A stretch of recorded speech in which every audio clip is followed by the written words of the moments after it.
Genesis chapter 31. Jacob flees from Laban. But Jacob soon learned that Laban's sons were grumbling about him. "Jacob has robbed our father of everything," they said. "He has gained all his wealth at our father's expense." And Jacob began to notice a change in Laban's attitude towards him. Then the Lord said to Jacob, "Return to the land of your fathers and grandfather and to your relatives there, and I will be with you." So Jacob called Rachel and Leah out to the field where he was watching his flock. He said to them, "I have noticed that your father's attitude towards me has changed, but the God of my father has been with me. You know how hard I have worked for your father, but he has cheated me, changed my wage 10 times. But God has not allowed him to do me any harm, for he said, 'The speckled animals will be your wages.' The whole flocks began to produce speckled young. And when he changed his mind and said, 'The striped animals will be your wages,' and the whole flock produced striped young.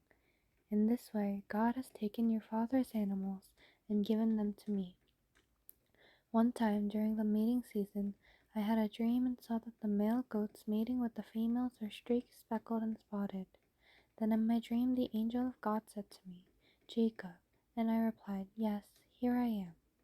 The angel said, 'Look up, and you will see that only the streaked, speckled, and spotted males are mating with the females of your flock, for I have seen how Laban has treated you. I am the God who appeared to you at Bethel, the place where you anointed the pillar of stone and made your vow to me. Now get ready and leave this country and return to the land of your birth.' Rachel and Leah responded, 'That's fine with us. We won't inherit any of our father's wealth anyway. He has reduced our rights to those of foreign women, and after he sold us, he wasted the money you paid him for us. All the wealth God has given you from our father legally belongs to us and our children. So go ahead and do whatever God has told you.' So Jacob put his wives and his children on camels, and he drove all his livestock in front of him. He packed all his belongings he acquired in Paddan Aram and set out for the land of Canaan, where his father Isaac lived. At that time they left. Laban was some distance away, shearing his sheep. Rachel stole her father's household idols and took them with her. Jacob outwitted Laban the Aramean, for they set out secretly and never told Laban they were leaving. So Jacob took all his possessions with him and crossed the Euphrates River, heading for the hill country of Gilead. Laban pursues Jacob. 3 days later, Laban was told that Jacob had fled, so he gathered a group of his relatives and set out in hot pursuit. He caught up with Jacob 7 days later in the hill country of Gilead. But the previous night God had appeared to Laban the Aramean in the dream and told him, 'I'm warning you, leave Jacob alone.' Laban caught up with Jacob as he was camped in the hill country of Gilead, and he set up his camp not far from Jacob's. 'What do you mean by deceiving me like this?' Laban demanded.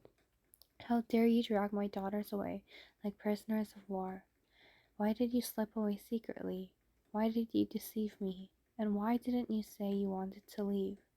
I would have given you a farewell feast with singing and music, accompanied by tambourines and harps. Why didn't you let me kiss my daughters and grandchildren and tell them goodbye? You have acted very foolishly. I could destroy you, but the God of your father appeared to me last night and warned me, leave Jacob alone. I can understand your feelings that you must go, and your intense longing for your father's home, but why have you stolen my gods?'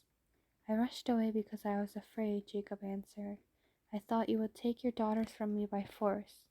But as for your gods, see if you can find them, and let the person who has taken them die. And if you find anything else that belongs to you, identify before all these relatives of yours, and I will give it back.' But Rachel did not know that Rachel had stolen the household idols. Laban went first into Jacob's tent to search there, then into Leah's, and then the tents of the 2 servant wives, but he found nothing. Finally he went to Rachel's tent, but Rachel had taken the household idols and hidden them in her camel's saddle, and now she was sitting on them. When Laban had thoroughly searched her tent without finding them, she said to her father, "Please, sir, forgive me, for I don't get up for you. I am on my monthly period." So Laban continued his search, but he could not find the household idols. Then Jacob became very angry, and he challenged Laban. "What's my crime?" he demanded. "What have I done wrong to make you chase after me as though I was a criminal? You have rummaged through everything I own. Now show me what you have found that belongs to you. Set it out here in front of us before our relatives for us all to see. Let them judge between us. For 20 years I have been with you, caring for your flocks.